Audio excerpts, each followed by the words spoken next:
Hello students, this is Shweta Roy. This video is for chapter 2 part 2 EVS. In this video we are going to learn about the function of heart, the food that we eat and the function of stomach. So here we'll start with our first topic, that is heart. Human heart is a muscular organ.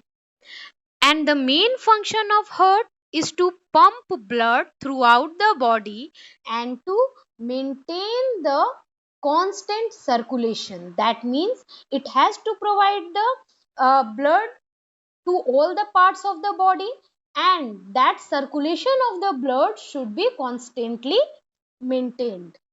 Now, the blood vessels, the network of the blood vessels help the heart to do this work. That means to circulate the blood throughout the body. The blood vessels are the tube-like structures that carry blood to the different parts of the body. The number of times that the heart beats in a minute is called the rate of the heartbeat. Here in the picture, you can see the average heart rates according to the age. Now, if a person is 40 years in age, so 180 will be the average maximum heart rate in beats per minute. And it can be in between 90 to 153. So like this, for different age there are different average maximum heart rates and the target heart rates. That means what can be the heart rate according to the age of a person is given. Here you can see three pictures of heart and one picture of blood vessels. So you can see what is the position of heart in the human body and how blood vessels are connecting from heart to other parts of body. And these blood vessels only circulate the blood to different parts of body. Here we will go to our next topic, the food that we eat. Actually, the food that we eat cannot be used in our body as it is. Our body can only absorb nutrients. So, the food has to be transformed into the form of nutrients. Then only our body can absorb that. So, the transformation of food into an easily digestible form which our body can absorb and after that it can release energy is called digestion. For example, if we eat rice, so the rice should be transformed into carbohydrate, means it should be changed into carbohydrate as carbohydrate is a nutrient. And after that our body can absorb that nutrient and it can release energy. Now the digestion starts with our mouth. When we put food into our mouth, we can chew it with the help of our teeth. And our salivary gland releases saliva.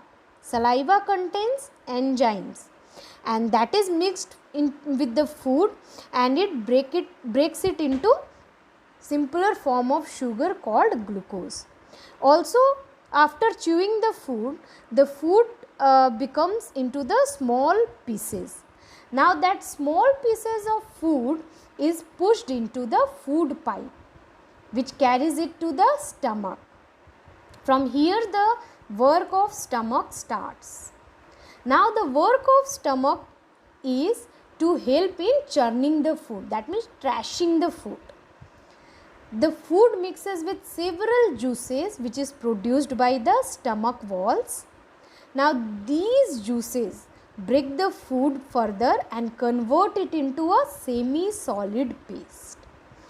When the juices breaks the food, it also breaks it into other nutrients, and that nutrients is further absorbed by our body. The food is then pushed into the small intestine. Now from here the work of small intestine starts. Now when this stomach juices break the food down and it breaks it into nutrients, it can be easily absorbed by our body. Now here go to the first picture, which is of digestive system, and the purpose of digestive system is to break down the food into the form which can be easily digestible and absorbed by our body to release energy. Now in this we will go through the digestive path. So the travel of the food starts with our mouth.